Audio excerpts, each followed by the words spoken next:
בוקר טוב בשם השם, נעשה ונצליח להגדיל תורה על הדירה בתכלית של יראת שמיים, בעזרת השם, que tout ce que nous faisons soit toujours pour la Shekhinah Gdosha Vatemra, Gdosh el Kadosh Baruch Hu. Aujourd'hui, le 25 du mois de décembre, un jour on ne peut plus ragil que les autres. Et par contre, est né le Zaïn, si je ne me trompe pas, du mois de Tevet, Leilu Nishmat, avec le nouveau Kouka, tous les métés Israël, ou Bichlalam, Chai, comment s'appelle ton papa? Yosef Ben Nina. Yosef Ben Nina, Roi Hashem Tenachenu Began Aïden El Yom. Myriam Bat Sarah, Ezrat Hashem, Roi Hashem Tenachenu. Abraham Ben Emile, qu'est-ce que tu dis toi là-bas? Myriam Bakir. Georges Chaim Ben, Aïcha, Maïcha, et toi, qu'est-ce que tu as dit? Qu'est-ce que tu dis? C'est pour les Niftarim, oui. Moshe Bar Miriam. Moshe Bar Miriam, Atzlachat Kolam Israël, Refouach Lema pour Kamos. Oui, tu es toujours là-bas, Kamos? Ah mince. Ok, alors Refouach Lema Chlama Meira, Anna Elna Refanelo, Taleh Bat Efrat Miriam, Chaya Bat Miriam, Oret Miak Dosha Bat Ora, Yafa, Shoana Bat Shemesh, Kolam Israël, Achim Tovim Shalom, pour Claudine Rivka Bat Leila et Jonas Yona Ben Yakuta. Bezrat Hashem, une grande refouach lema pour tout le monde. Amen, amen. V'achlama miraki. C'est bon? On peut commencer? Hein? Yallah, tfaddal. On est dans le Sage raconte. Il est là, Yitzhak Cohen. Je l'ai vu à l'instant, il est parti, il est là, il est rentré, il est ressorti. Yitzhak Cohen, c'est son cours d'habitude. Il vient de sortir. Tov, alors il rentrera si Dieu veut. On s'était arrêté dans ce qui se passera selon le Midrash. Tout ce que je vous lis, bien entendu, est dans mon livre ici présent. Je n'invente rien. Je rajoute par contre d'autres connaissances, d'autres livres comme Rabbi Avraham Azoulay. Donc c'est Abraham, ce que vous entendez en général, des Gmarot, en Sanhedrin et autres références comme Tsephania, le prophète, qui parle de la fin des temps, le prophète Yoel, il est né. Yitzhak Cohen Chazar Lano. Je dis où il est, c'est son cours d'habitude. On était, je ne sais pas si vous vous souvenez, dans Yom Adin, le jour du jugement. Et c'est Minashamaim qu'on va étudier, ce qu'on va étudier, même si je ne l'ai pas étudié avant de vous le dire. Ah bah, je sens déjà le parfum, parce que je connais un peu ces Midrashim malgré tout, de ce dont vous allez parler, d'Afka le jour où la chrétienté fête la naissance de leur Dieu, pour eux, comme ça qu'ils l'appellent, le Fils de Dieu, Dieu. Ils sont mal barrés, parce que quand ils voient un juif, c'est aussi un fils de Dieu. Alors, il y a beaucoup de fils de Dieu. Incroyable, hein? Oui, comme il dit. Aval, vous allez voir que quand même, la chrétienté a malgré tout, pour inventer cette religion, pour sortir, ce dérivé du judaïsme qui a abouti à une supercherie d'une certaine façon de l'histoire, parce que comme je l'avais déjà expliqué dans un cours sans vouloir narguer les chrétiens, c'est pas du tout mon but. J'ai des amis, enfin des connaissances qui sont chrétiens avec qui je m'entretiens, chacun croit en ce qu'il veut. Et qui vivra verra, et le prix à payer de s'être trompé d'adresse coûtera cher. Mais ce qui est certain, c'est que malheureusement, la chrétienté a vu pour espérance de la vie un juif mort. Ça veut dire que le maximum de l'espérance d'un chrétien, c'est un juif mort qui a dévié du monde de la Torah. Ça veut dire qu'il a apporté le monde futur déjà sur terre avant son temps, puisqu'ils sont passés de samedi, Shabbat, à dimanche. Comment ils ont réussi une telle arnaque? Comment est-ce qu'ils ont pu réussir une telle situation, tachles, de mentir à plus de 2 millions? Comment tu peux faire une chose pareille? Quand tu me diras en Thaïlande, il y a un mec, il ruine carrément les pauvres. Il leur donne leur maison, c'est un gourou. Il est archi-multimilliardaire aujourd'hui. Même le gouvernement est dans sa poche, c'est un démagogue. On sait que la démagogie, c'est-à-dire celui qui sait bien parler, il embrouille les autres. Il leur dit que pendant... Il y a même un gourou, on m'a raconté, un gourou juif, un autre Jésus, qui a été capable de réunir autour de lui des sectes. Et le jour de Tisha B'Av et de Yom Kippourim, il leur dit, c'est bon, on mange, on saute à la piscine. Comme ça, on m'a raconté. La force de la parole de rendre les fous, les fous encore plus fous que ce qu'ils sont fous. Tu les embrouilles. Zekayam ou l'autre. C'est ce qu'on m'a raconté une fois. Comment c'est possible? D'accord, mais là, on parle quand même de gens qui sont intelligents. Il y a même, à ce qui paraît, j'ai entendu, je ne sais pas si c'est vrai ou faux, il y a beaucoup de choses sur les réseaux sociaux. Il y aurait même, à ce qui paraît, des rabbins des bois qui se seraient convertis au christianisme. Qu'est-ce qu'eux, ils ont... Comment? T'es bête ou quoi? Tu vois pas que c'est une supercherie? T'as pas étudié le Nouveau Testament? Tu vois pas que c'est n'importe quoi, que ça se contredit toutes les 2 secondes? T'as pas vu ça? Ne le faites pas, mais enfin bon, il y a des problèmes. Mais malgré tout, vous allez voir ici que effectivement, en réalité des réalités, le sheker, le mensonge... Alors quoi, tu veux dire qu'il y a de la vérité dans le christianisme? Réponse, absolument pas. Il n'y a aucune vérité dans le christianisme. Et moi, j'ai pas de problème d'en débattre avec un curé ou avec un archevêque ou qui ils veulent. Il n'y a aucun problème dans ce domaine. J'ai déjà eu plusieurs rencontres comme ça avec Manitou contre les archevêques de je ne sais plus quel bled. Il y a eu le rab qui vit aux États-Unis aussi, qui a eu une rencontre avec un théologien chrétien de très haut niveau. C'est pris une tannée. Tu ne peux pas tenir. Le Hémet, c'est le Hémet. Tu ne peux pas imaginer ce que tu veux. Tu ne peux pas comprendre ce que tu veux. Seulement, le seul problème qu'il y a, c'est que la chrétienté, eh bien, a voulu jouer avec des versets et comprendre notre Torah comme eux, ils ont voulu la comprendre. Et ils ne comprennent pas ce que la Torah veut dire. Comme je vous expliquais Shabbat, je fais juste une parenthèse. Quand on a dit Aod Avi Chai, quand Yosef Hatzadik, parce que Shabbat, vous n'étiez pas là, pour ceux qui étaient de tête vav, j'expliquais là-bas Alpi Omek. Quand Yosef dit à ses frères Ani Yosef Aod Avi Chai, je suis Yosef, est-ce que mon père vit encore? Ben, tu sais très bien qu'il vit encore. Ouais, puisque tu viens de juste le dire avant, comme le dit le Midrash, emmenez Binyamin qui le voit, comme dit Yehuda, comment tu veux qu'on monte voir notre père sans Binyamin? Il verra qu'il n'est pas là, il pourrait en mourir avant même qu'on lui dise. Donc tu vois bien que juste avant, on t'a dit qu'il n'était pas mort. Les Chachamim nous disent comment comprendre le mot Aod Avichai. Le Pshat, comme je vous l'ai déjà dit, Shabbat, le Pshat, c'est maintenant vous vous rappelez de papa Aod Avichai. Vous n'êtes pas soucié de lui quand vous m'avez vendu. On a déjà expliqué, ça a été redit même pendant Souda Shlishit. Ok. Aval yesh Moussag Maod Yafé. C'est que les Chachamim nous disent, les sages nous expliquent, que les frères n'ont pas cru que Yosef était Yosef, même quand il a dit Ani Yosef. Plus que ça, je vous ai mis noir sur blanc ce que disent les Chachamim, ils ont voulu tuer Yosef. Quand il a dit Ani Yosef, Velo Yachlou Echav la Anot. Basé la Anot en hébreu, répondre, mais ça veut dire aussi faire souffrir. Ils n'ont plus réussi à le faire souffrir. Pourquoi? Aux sages de nous dire que l'ange Gabriel est descendu pour défendre Yosef de ses 10 frères qui ont voulu le mettre à mort. Pourquoi? Parce qu'ils ont dit, si toi, tu es Yosef Hatzadik, tu dis que tu es Yosef Hatzadik et que maintenant tu nous parles hébreu, que tu as la Brit Mila, c'est que tu es un descendant d'Esav. Tu es un nouveau Jésus. Ratzou la rogoto bamakom. Bah l'ange Gabriel, est venu l'ange Gabriel, il l'a protégé. Comme ça nous disent les Chachamim. Je vous l'ai lu pendant Shabbat, c'était magnifique, très très beau shiur. Alors c'est quoi la phrase? Rabbi Asher, Aod Avichai. Et là, comment est-ce que Yosef, il aura prouvé que c'était réellement lui, Yosef, quand il s'est mis à parler l'hébreu? Il dit, ok, arrête tes bêtises. Et Esav aussi, il parle hébreu. C'est pas une référence. J'ai la Brit Mila. Il dit, toute l'Égypte a fait la Brit Mila. Oui, mais ils ne retournent pas. Ils font pas la prière. Il dit, ouais, d'accord, toi, t'es un arnaqueur, t'es un mec très malin. Tu nous as fait croire que tu parlais pas l'hébreu. T'as pris Ménaché. Ok? Donc ça aussi, c'est une embrouille. Comment il aura prouvé que c'était réellement Yosef? Quand il a dit, Aod Avichai. Et en quoi le fait que ton père est vif, c'est une référence? Eh bien, parce qu'Abraham Avinu, il aurait dû mourir à 180 ans comme Yitzhak, son fils. Et il est mort à 175 ans. Et Rashi, comme le rappelle le long des Chachamim, pourquoi est-ce qu'il est mort avant son temps? Il est mort avant son temps, nous disent les sages, pour ne pas voir sa descendance devenir Racha. De là, tu apprends qu'un tzaddik gamour. Une fois qu'il est gamour, une fois qu'il a fini de souffrir sur terre, Dieu ne fait pas en sorte que ses yeux voient sa descendance tomber dans la clipa, dans la déchéance morale. C'est pour ça qu'il est mort à 175 ans, Abraham Avinu, parce qu'à 13 ans, et un jour, Esav est devenu le Esav. Jusqu'à 13 ans, un jour, il était tzaddik. Le jour de l'anniversaire de Esav est mort Abraham Avinu alav shalom. Et qu'est-ce qu'il a fait? Esav, il a chuté dans la clipa, il est devenu le rachat des Rechaïm. D'ailleurs, ça c'est une chose, selon la tradition juive. Les filles à Kabbalah, Jésus, chez eux, c'est la réincarnation d'Esav. Comme ça, j'avais lu dans un livre. Ou it galgel be yeshu, marche mavzecho. Mais la reine, Mashi Hatzamizé, c'est que Yaakov Avinu, s'il est vivant, c'est une preuve que Yosef est encore tzaddik, puisque tu as une Xerashava, une Avamina, de Abraham. Si Abraham est mort pour ne pas voir son fils ou son petit-fils Racha, Yosef il dit, ah bon, Aod Avichai, est-ce que mon père est vivant? Si j'étais Racha, est-ce que mon père serait encore vivant? Donc c'est une preuve que je suis Yosef Hatzadik, les Pérouch Adava.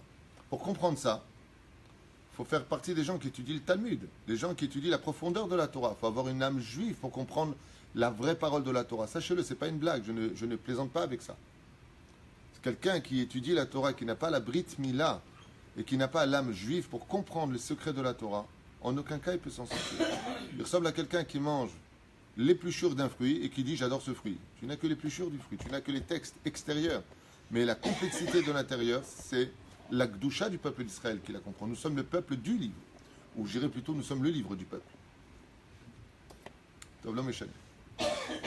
Alors, vous avez compris ça, nous allons comprendre pourquoi je vous ai parlé de tout ça. Quel rapport avec le fait que Mina Shamaim, aujourd'hui, la chrétienté fête la naissance d'un personnage, d'accord, juif, complètement juif, fils aîné de Marie selon la tradition et d'un robeux ou je ne sais pas qui, d'accord, mais certainement pas de qui que ce soit là-haut, parce que si c'était le cas, il faut savoir que Mashiach ne vient surtout pas d'un Saint-Esprit, en aucun cas, chas shalom, en aucun cas, si un mec qui vient et vous dit je suis né du Saint-Esprit, c'est un mutant, mais c'est pas un dieu. Le Mashiach, comme Moshe Rabbeinu, vient de qui? C'est qui le père de Moshe? Et Amram et Yocheved. C'est qui le père du roi David? Ishaï. C'est-à-dire, allez Descartes, Avinu. Le Mashiach, il viendra d'une famille simple, d'un père et d'une mère. Il n'y a pas de Saint-Esprit, il n'y a pas de Chnechnene ou la Nefalabou. On n'a pas besoin d'avoir un truc qui soit au-dessus de la nature pour créer la nature. L'homme, il vient d'un homme et d'une femme, zéouzé. Et la chrétienté elle-même s'est accordée à le dire, puisque l'orthodoxie, les orthodoxes, il y a plusieurs façons d'être chrétien, sans rentrer dans les détails. Il y avait les franciscains qui étaient pour la pauvreté, il y avait la papauté qui était pour la richesse, pour s'en foutre plein les poches. Il y avait ceux qui ne croyaient pas du tout que Marie était tombée enceinte de Dieu, mais d'un homme. Yesh, même chez eux, des chilukédot dans ce domaine-là. Mais il y a une chose, par contre, qui a été le berceau de la chrétienté, c'est le Nouveau Testament. Donc Paul, Marc, Pierre, Thomas, voilà, ils ont d'accord? Pas forcément juifs, contrairement à ce qu'a dit un curé dans une vidéo, pas forcément juifs. Hein. Il y en a peut-être qui sont juifs, mais s'ils étaient juifs, ils n'auraient pas eu ces noms-là. On verra, ce n'est pas le sujet que je veux développer avec vous. On n'a pas de preuve qu'ils soient réellement juifs. Ah bah, les choliot shekel. C'est pas vraiment important. Le Nouveau Testament, d'où il sort? Comment se fait-il qu'ils aient sorti un Nouveau Testament qui n'a rien de nouveau, qui est une invention qui est venue au fur et à mesure des années, qui se contredisent tous les uns des autres? Regardez dans un, il te dit, voici le père de Joseph, et quand tu regardes dans l'autre, la liste du nom de père de Joseph n'a rien à voir avec le premier. Chez nous, dans la Torah, tout est parfait. Quand on te dit que le père de Yosef, c'est Yaakov, il y en a pas un qui va te dire non, c'est Abraham, contrairement à leur livre. Mais bon, comme ils ont écrit ça dans des années différentes les unes des autres, vous ne pouvez pas se téléphoner en disant dis-moi qu'est-ce que tu as marqué parce que moi là je m'embrouille. Asma aussi. Si je suis un petit peu peut-être manqué de respect par rapport à ce que je dis, c'est plus pour les juifs qui n'étudient pas assez bien la Torah et qui peuvent tomber dans le piège de l'assimilation et de tout confondre dans leur tête. Sachez que c'est un tissu de mensonges clair, net et précis. Nekuda. Aval. D'où est-ce qu'ils ont sorti ça? D'où est-ce que ça sort? On a dit qu'il n'y a pas un mensonge, il n'y a pas un pied de vérité. Par exemple, si je dis j'étais à Jérusalem il y a un mois et j'ai vu Yitzhak Cohen monter sur un cheval blanc en plein milieu de Rehov Yafo. Est-ce qu'il était sur un cheval blanc? Non. Rehov Yafo, certainement pas, il se serait fait arrêter par la police. Alors, où serait le Hémet? T'étais quand à Jérusalem? Il y a un mois, mardi matin. Et ça, ce sera la seule vérité. Toujours comme ça. Tu dis un mensonge, il y aura une part de... Mardi matin, j'étais à Jérusalem et je l'ai vu. Le Hémet était mardi matin là-bas, mais t'es un mytho. Donc, il y a toujours une part de vérité. Maintenant que vous avez entendu ça, on commence l'étude. Hashomer Rabbeinu. Yallah, tfaddal. Bayam Ma'ou Yeshev HaKadosh Baruch Hu, en ce jour-là, à la fin des temps, le Yom Adin, où toute la vérité sortira. Alors si c'est un chrétien qui vous parle maintenant, qu'est-ce qu'il vous aurait dit? Le Jésus, il va venir du ciel, et vous verrez le monde entier que c'est la vérité, patati, patata. Si c'est un islamiste qui parle, il va dire, Mohamed, il va venir avec Allah, il va faire comme si c'est un bouddhiste qui parle, il va te dire, Bouddha, il va descendre. Il faudra des mecs pour le porter, le mec. Hein.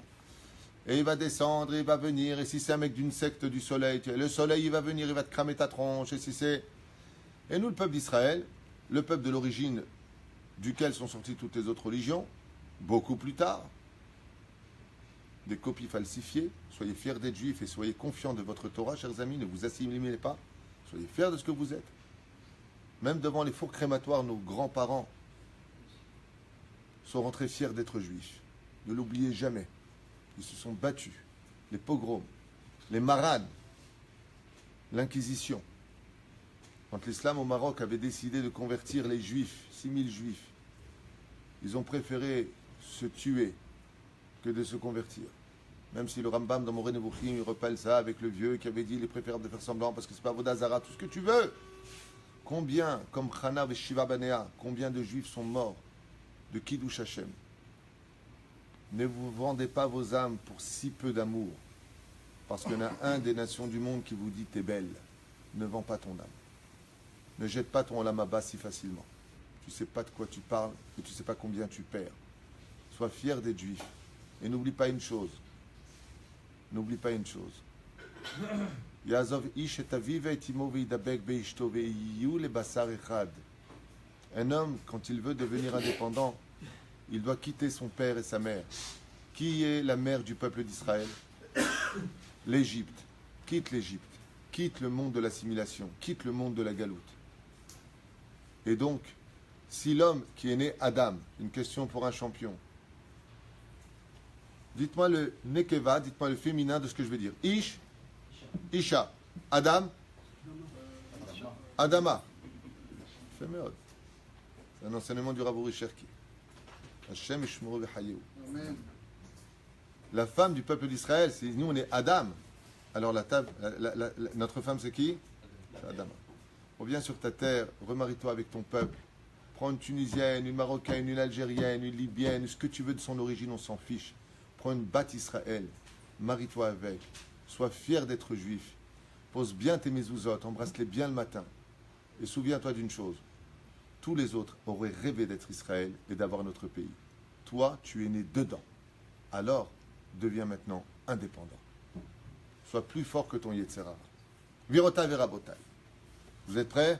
Faddal. Vous allez comprendre d'où est sorti le nouveau christianisme. De nos livres, ils se sont servis pour pouvoir s'expliquer et dire « Ah, vous allez voir qu'on a raison ».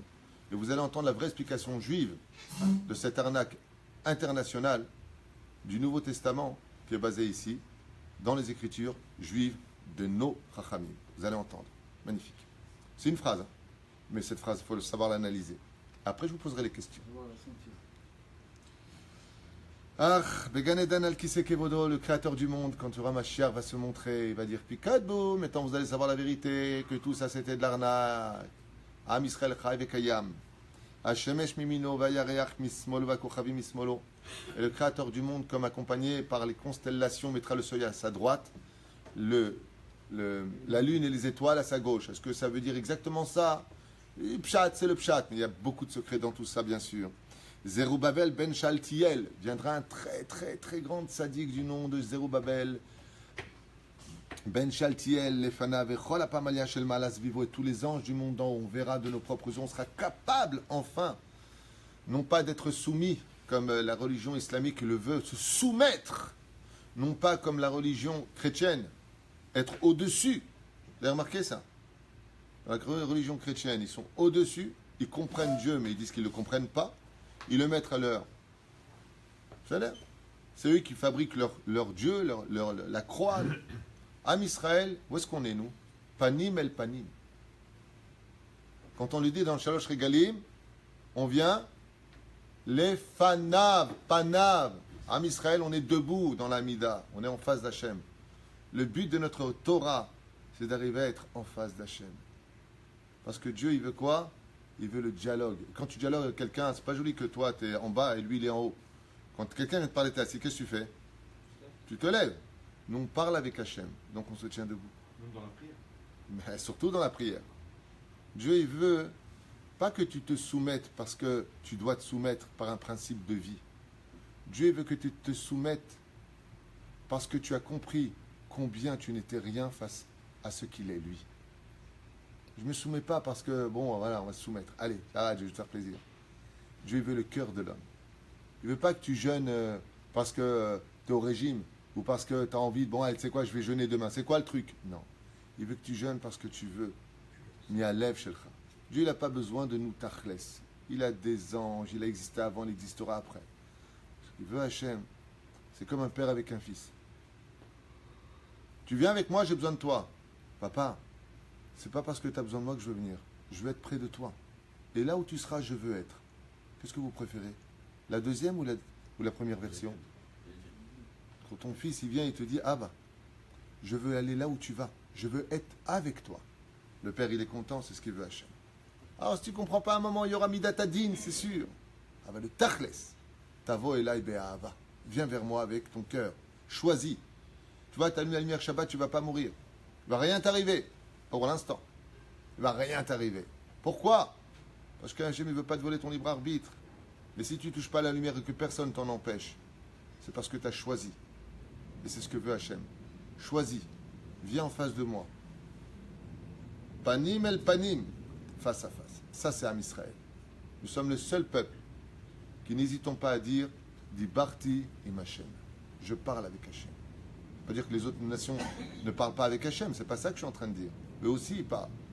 Mais dans la façon dont ils parlent, c'est ou me'al ou mitachat. Ou au-dessus ou en dessous. Veidrosh Torah Hadasha Lifnem. Oh! Qu'est-ce qu'on vient de dire? Voilà la phrase sur laquelle toute l'arnaque du christianisme s'est basée. Viendra Kadosh Baruch Hu, Vechol Pamalia, et tous les anges d'en haut. Et qu'est-ce qu'ils diront? Veidrosh Torah Hadasha Lifnehem. Et ils viendront, comme c'est marqué dans Yecheskel et dans Isaïe, enseigner, c'est marqué en allusion là-bas, et c'est marqué Meforash là-bas, Torah Hadasha, une nouvelle Torah. Mazé Omer, une nouvelle Torah. Alors, qui peut m'expliquer de quoi est-ce qu'on parle? La Torah est immuable, elle ne changera jamais. Alors, de quoi est-ce qu'on parle? Mazé Torah Hadasha. Ce qu'ils ont fait les goïms. Ah, c'est sur ça que se sont basés les arnaqueurs de la chrétienté quand ils ont inventé cette religion. Ils ont dit, ah, regarde, qu'est-ce qu'il va y avoir? Une nouvelle Torah. On va créer le Nouveau Testament. Mais attends, puisque dans les Juifs, il faut bien que ça démarre sur un truc. Ah, manienne.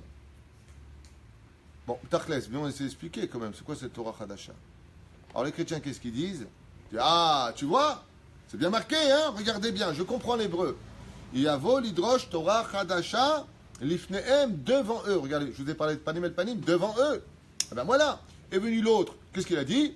Écoutez, le lait et la viande, laissez tomber. L'anida, laissez tomber. Le Shabbat, laissez tomber. On va repousser ça à dimanche. Chacun fait ce qu'il veut. Tout est basé sur croyez en moi et vous serez sauvés. Et voilà, tout ce que je vous dis, c'est ce que j'avais appris au catéchisme à l'époque, hein, dans les églises chrétiennes. C'est pas de moi, c'est ce qu'eux-mêmes m'avaient appris quand j'étais jeune chez eux. Voilà, tu crois en Dieu, tu fais ce que tu veux, tu l'es sauvé. Ta race. On va faire ça avec Dieu. Dieu, je crois en toi, mais je vais aller avec la gonzesse en face, je vais faire Zera Levatala, je vais manger du porc. Pas de problème, puisque je crois en toi, je suis sauvé.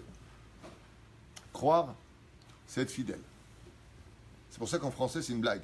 Je crois en Dieu. Je veux dire, je ne suis pas sûr. Parce que croire, c'est pas être sûr. Bon, c'est un jeu de mots. Vaidrosh Torah Hadasha Lifnehem. Alors, question pour un champion, Yitzhak Cohen, Ayakar, Anishomea. C'est quoi cette histoire de une nouvelle Torah? Et alors? Mordechai. Non, il vient d'arriver, laisse tomber. C'est dangereux de prendre ce cours en plein milieu. Le Sod. Il a fait excellente réponse. C'est une des réponses. Enfin, quand viendra le Melech HaMashiach et le Créateur du monde, il va nous dévoiler que quand on dit Abraham, Yitzhak, Yaakov, que tous ces noms qu'on a lus, que toute cette Torah de Rachel qui donne les Simanim à Léa, toute l'histoire historique d'une certaine façon de notre peuple. En réalité, on était en train de manger nous-mêmes dans le sod de cette étude que l'épluchure de l'intériorité d'une Torah qui va beaucoup plus loin dans la pensée qu'on parle de monde ésotérique, d'une dimension encore jamais explorée, même par Rabbi Shimon Bar Yochai. Mais on n'a pas déjà tout ça, le Zohar. Même par Rabbi Shimon Bar Yochai, je viens de te dire, une Torah qui n'a rien à voir. Ça veut dire qu'en réalité, les Madavardomé, c'est comme si quelqu'un venait dans une maison, comme vous êtes Kablan, c'est comme si quelqu'un venait dans une maison, il rentre dans le salon, et il dit « Waouh !» et il fouille dans le salon. Et là, il voit qu'il y a ça, et là, il voit qu'il y a ça. Il voit que... Puis à un moment, tu lui dis « T'as vu la maison ?» Il dit « Ah, quel salon !» Ah, j'ai tout vu. J'ai tout exploré. Et là, tu lui dis « Yitzhak, le salon. T'as pas ouvert la porte de l'autre côté? T'as pas vu les chambres? T'as pas vu le 3e salon, 4e salon, 5e salon? T'as pas vu la piscine? T'as pas vu ça? T'as pas vu ça? T'as pas vu ça? Le Mashiach viendra et Akadosh Baruch Hu va ouvrir les portes d'une compréhension qui va nous laisser fous de joie. Des connaissances qui dépassent l'entendement. Et pourquoi? Parce que ce sont des choses qui sont reliées à l'infini. Qu'est-ce qu'on fait au Gan Eden, dit la Gemara dans Sanhedrin? On a vu Rabbi Shimon Bar Yochai qui était assis sur 13 marches et il étudiait la Torah. Mais au Gan Eden, si lui nous a donné Zohar, Rabbi Shimon Bar Yochai, alors qu'est-ce qu'il étudie au Gan Eden? Il a commencé à étudier ce que je suis déjà en train de vous dire maintenant. Au Olam Haba, c'est ce qu'on étudiera. On étudiera une Torah qui nous sera tellement... Il n'y a pas de marloquette. Que le Ben Ishraï, il vient et il nous dit, ouais, mais elle aboutit où cette nouvelle Torah? Le Ben Ishraï, Rabbi Yosef Chaim. Qu'est-ce qu'il vient nous rajouter? On l'avait étudié ensemble il y a quelques années. Il dira, je vais vous expliquer ce qui vient, de quelle Torah on parle. Par Chazve Shalom, Bar Minnan, Hashem Ishmael Verachem, la Torah Sheker des apôtres. Chazve Shalom. Il viendra apporter ce que normalement nous aurions dû avoir le jour du don de la Torah. Les premières luchot, l'obidiouk. Yesh Beze Mashéou, tu as raison, mais c'est pas ce que dit le Ben Ishraï. Moi je voudrais citer le Ben Ishraï. Maran à Ben Ishraï, il dit que, à propos de Rabbi Yitzhak, dans la Gemara, qui dit on aurait dû commencer la Torah par Rosh Chodesh Lachem. D'accord? Rosh Chodesh Lachem, qui veut dire le renouvellement du temps, de la Néomie, en français. On la trouve dans quel livre? Livre de Shemot. D'accord? Quand on vient pour sortir d'Égypte, eh bien, le Créateur du monde nous demande de fixer les fêtes par les témoignages de la Néomie de la Lune. Ça se trouve dans le livre de Shemot. On aurait dû commencer la Torah par là-bas. Sur ça, le Ben Ishraï nous dit, Mashma Mikan, que normalement, on n'aurait pas dû recevoir le livre de Bereshit, qui commence par la lettre Bet. Et le Ben Ishraï nous donne un chidouche extraordinaire. Il dit, Nachon, c'est vrai, que le Aleph, on le retrouvera dans Anochi Hashem Elokecha. Il dit, mais pas du tout. En réalité, le premier livre de la Torah correspond à la Torah orale. Il y a la Torah orale, il y a la Torah écrite. Combien il y a de darim dans la Torah orale? Combien on a de livres, de titres de livres? Mais non, Shisha, Sidrei, Mishnah. Les 6 traités de Mishnah. C'est ce que j'ai dit, oral. Les 6 traités. Donc si on a 6 traités, combien on doit en avoir en face? 6. Et le Ben Ishraï nous dit, quand Moshe Rabbeinu alav shalom, il est monté dans le ciel, il y a marqué Veshaviti Shivyo, il a fait redescendre avec lui les otages. Quand il y a eu la faute du veau d'or, et qu'il était dans le ciel, Hachem, il n'a pas voulu lui donner la Torah. Il a dit, Chaz Shalom, les Ma'ad Davar Domé, c'est comme un khatan qui vient pour aller sur la choupa, et on lui annonce que sa femme, elle est avec un mec, Chutz Mikvotrem, dans les Shirutim, comme ça s'est passé une fois à Paris. Le jour de la choupa, la Kala, elle était avec un mec dans les toilettes de la salle. Ok? Ça s'est passé. L'oralim ou alechem. Tu peux pas avoir une nappe blanche, il n'y a pas une tache noire quelque part. Il faut le contraste dans la vie. Alors, quand il y a une histoire dans le peuple d'Israël, c'est une histoire. Tu te rends compte ce qu'il y a eu une fois. C'est pas fréquent chez nous, grâce à Dieu. Am Israël Kedoshim. Qu'est-ce qu'il appelle Khatan? Il a refusé de rentrer sous la choupa. Ils ont tout de suite défait le... C'est ce qu'il a dit Hachem. Il dit le rabbin pour nous marier, c'est Moshe Rabbeinu. L'Aktuba, c'est l'étape de la loi. Le Har, la montagne au-dessus de nous, c'est la choupa. Il dit mais quoi, vous êtes en train de me tromper, vous faites le veau d'or? Il a dit à Moshe Rabbeinu, je ne veux pas te donner la Torah. Qu'est-ce qu'il a fait Moshe Rabbeinu? Dit le Ben Ishraï. Il sait qu'Ivyachol, c'est une image jetée sur Hachem, comme c'est qu'on peut jeter sur lui. C'est une image. C'est pas un homme, Hachem. Même s'il est marqué Dieu est un homme de guerre. Hachem Ish Milchama. Ce sont, comme dit le Rambam, un langage d'enfant pour qu'on comprenne. Dieu, il s'assoit. Dieu, il a un bras étendu. Dieu n'a pas de bras, il n'a pas de tête, il n'a pas d'yashvan, il n'a rien du tout. Il est tout ce que vous ne pouvez pas définir. Parce qu'il est au-dessus de toutes ses créations. Mais la reine, il y a un livre qui s'appelle le livre du Aleph. C'est son nom à lui. Et sur ce livre-là, dit le Ben Ishraï, c'est comment? Bereshit, Shemot, Vaikra, Bamidbar, Devarim. Ouais, c'est pas fini. Yoshua, Shoftim, il y a une suite à la Torah. Okay? Comment s'appelle le premier livre de l'histoire? Anochi. Et si c'est Anochi, quand tu ouvres dedans, c'est avant la création du monde. Donc de qui ça parle? Que de Dieu. là-bas, il n'y a personne d'autre que tu vas enfin, les mains d'avoir domé, c'est comme si que sur l'ordinateur, tu demandes la Théoudat Zéhout de quelqu'un. Tu as la police ou renseignements généraux, et tu tapes la Théoudat Zéhout de quelqu'un. Et là, tu vas voir quoi? Pop, pop, pop, pop, pop, pop, pop, pop, tout ce qu'il a fait de sa vie. S'il a servi en armée, s'il a fait des arts martiaux, s'il a fait le parachute, s'il a été malade, s'il a fait de l'hôpital, s'il a été marié combien de fois, combien il a eu d'enfants, comment il les a appelés, tous les détails. C'est ça dont on parle. Le Ben Ishraï nous dit à la fin des temps viendra Kadosh Baruch Hu nous donner une nouvelle Torah. Ma Perouch Adavar, une nouvelle Torah. Perouch Adavar, il viendra nous donner le livre qu'il a refusé de nous donner. Le Ben Ishraï, il dit que Moshe Rabbeinu, il a réussi à prendre le livre de Shemot. C'est ce qu'il dit Rav Yitzhak, on aurait dû commencer par le livre de Shemot. Il a pris Shemot, Vaikra, Bamidbar Devarim. Et il s'est mis à pleurer. Il a dit Hachem, ne me les prends pas. Il lui a dit, mais c'est quoi ces deux autres livres que tu tiens là-bas? Il lui a dit Anochi et Bereshit. Il lui a dit Bereshit. N'est-ce pas là le livre des Avot? N'est-ce pas là le livre de nos pères? Maasa Avot Siman Abanim. Comment cette Torah pourrait tomber dans nos mains si on n'a pas le savoir-vivre de nos pères? Maasa Avot Siman Abanim. Donne-moi celui-là. Et il s'est mis à jeûner et à pleurer. Dieu lui a donné Bereshit. C'est ce que fait Rashi. Normalement, on n'aurait pas dû commencer la Torah par Shemot. Le Ben Ishraï dit, c'est pas simplement une question que pose Rabbi Yitzhak dans la Gemara.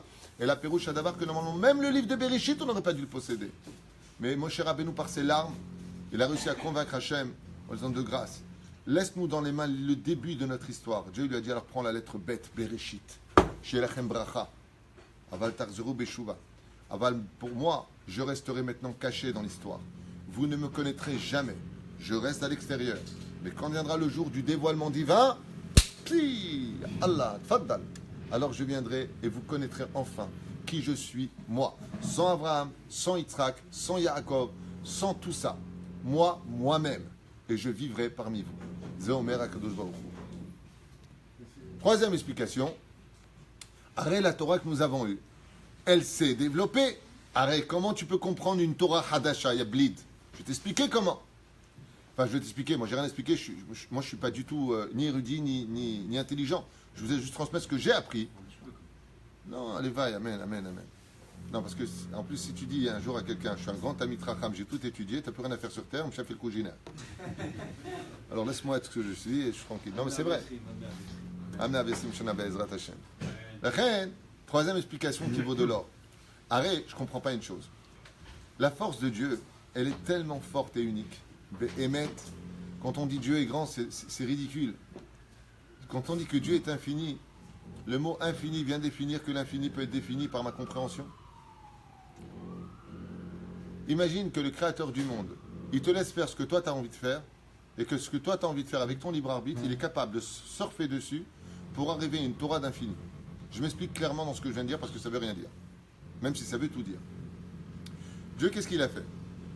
Il a projeté le libre arbitre de tout ce qui allait passer pendant toutes les générations jusqu'à la fin du temps. Il l'a vu. Ensuite, il a écrit l'histoire. Nous recommémorons l'histoire, nous dit le Soda Hashmal, c'est du Soda Hashmal ce que je vous dis. Nous recommémorons l'histoire d'une histoire déjà vécue. C'est ça? Ce qui fait que quelque part, tout vient d'Hachem. Oui, dans l'absolu. Pourquoi? Parce que Dieu, il ne savait pas ça, que j'allais le faire à l'avance.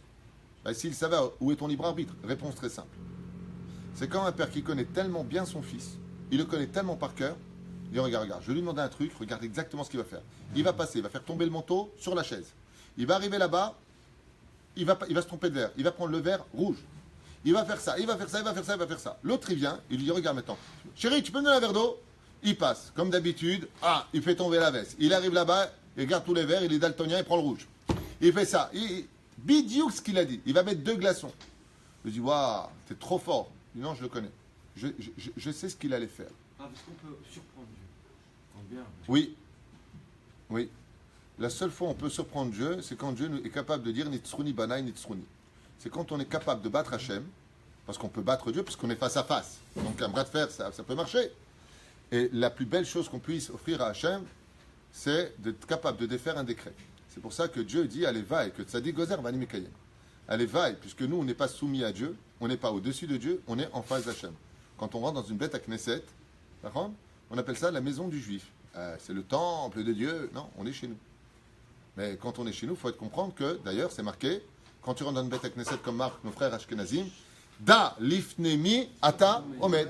Sache devant qui tu te tiens, Yablid. peut surprendre par une action. On peut se prendre. Oui, mais encore une fois, ça veut dire quoi? Dieu, il sait tout à l'avance. Je ne veux pas faire un cours sur le libre arbitre parce que ça va nous emmener loin de ce que je veux dire. Aval, qu'est-ce qu'il a fait Hachem?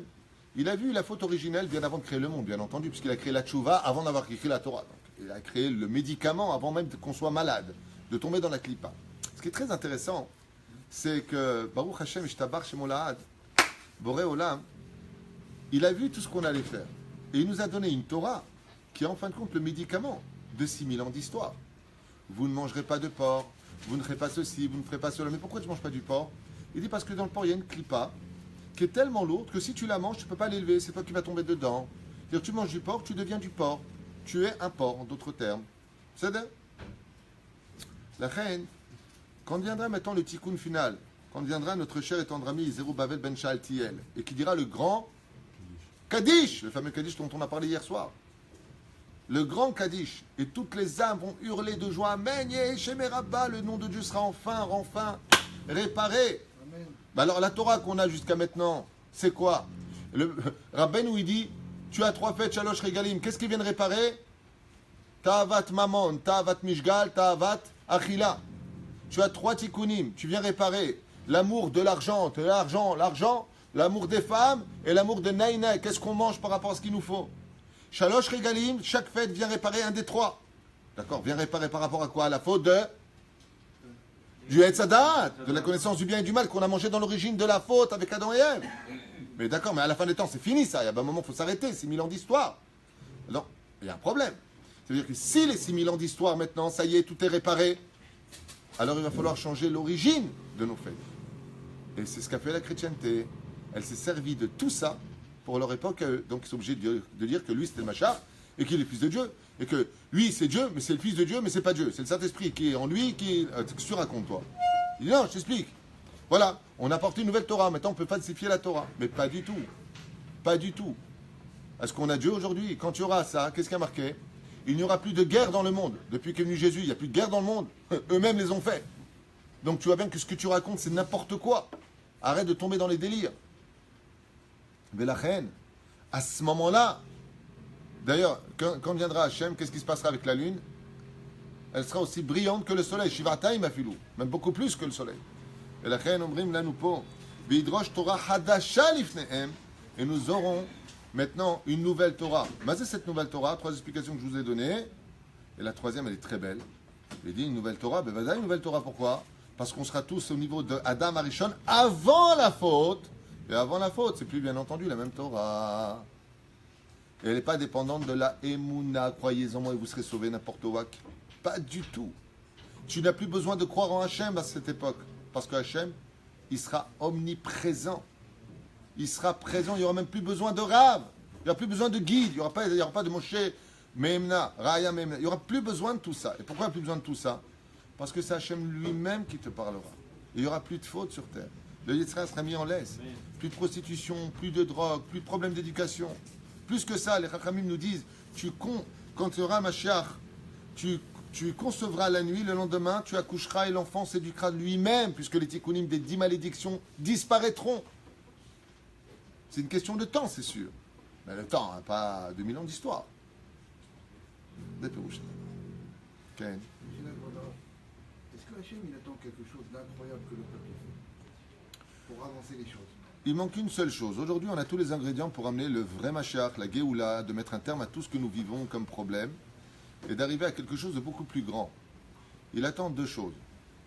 Je ramènerai mes enfants dans les limites d'Israël, Haftara que nous venons de lire ce Shabbat, où Hachem promet de ramener les enfants sur la terre d'Israël, parce qu'il faut savoir que venir en Israël, c'est un but dans l'histoire juive. C'est pas simplement un but. Je vous ai expliqué, si tu veux être un homme, il faut que tu te maries. Adam, sa femme, c'est Adama. La fiancée du peuple d'Israël, en tant que nation, il n'y a pas de nation sans terre. C'est de revenir sur la terre d'Israël. Sans la critiquer, sans arrêter de se prendre la tête. Et moi en France, j'étais, reste là-bas. Si c'est pour la pleurer constamment en Israël, arrête de nous saouler. Tu viens en Eretz Israël, sache une chose. Ici, on démarre à 0, mais ici, tu ne crées plus une famille, tu crées une nation. Donc, c'est beaucoup plus difficile de créer une nation qu'une famille. Donc, le challenge est beaucoup plus grand. Il faut être courageux pour monter en Israël. La reine, première chose, qu'on revienne en Israël, Bezrat Hashem, et surtout, qu'on accomplisse sa volonté d'Hachem. Pourquoi? Imagine que tu donnes un ordre à ton fils ou à un ouvrier, et il ne le fait pas. Et il te dit, tu peux me laisser les clés de ta société? Tu dis, attends, Quand je suis là, je te donne un ordre, tu le fais pas, tu veux que je laisse la société. C'est exactement pareil.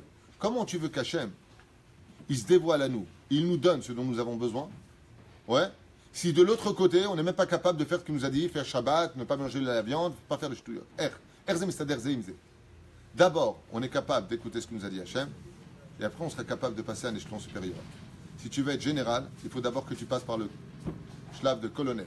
Pour être colonel, il faut d'abord être commandant. Pour être commandant, il faut d'abord être capitaine. Le capitaine, il faut d'abord être lieutenant. Lieutenant. Sergent. Sergent. D'abord, tu montes. Tu t'élèves. Et une fois que tu es général, alors tu peux devenir Bezrat Hachem, major, chef d'état-major, ministre, président. Mais ça met beaucoup de temps quand même, tout ça. Ça mettra le temps qu'il faut. Tu sais, je vais te dire une chose. Si tu veux qu'un enfant sorte bien et qu'il ne soit pas dans un incubateur, aller le voir toutes les semaines ou tous les jours à l'hôpital, laisse-le faire sa gestation dans le ventre de sa mère, parce que pendant que la gestation se fait, que chacun de nous avançons dans la Gdusha, nous qui avons compris à l'éveil, de faire une vraie teshuva, ça permet à celui qui est encore loin de la Torah de lui aussi se rapprocher de la Torah. Chaque retard renferme toujours en lui un bienfait absolu. C'est pour ça qu'on dit Kol Akava Letova. Baruch Adonai Leolam, Amen, Amen. Azak, Baruch. Déjà